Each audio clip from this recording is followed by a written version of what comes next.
Chennai rail coach ফ্যাক্টরিতে প্রচুর ছেলে নিয়োগ করা হচ্ছে।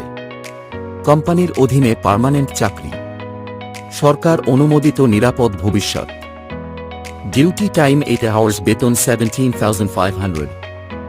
12 আওয়ার্স ডিউটি, বেতন 25,000। অতিরিক্ত সুবিধা, হিফ, এসআই, পেনশন। এমন সুযোগ হাতছাড়া করো না, এখনই আবেদন করো। বিস্তারিত জানতে যোগাযোগ করো নিচের নম্বরে।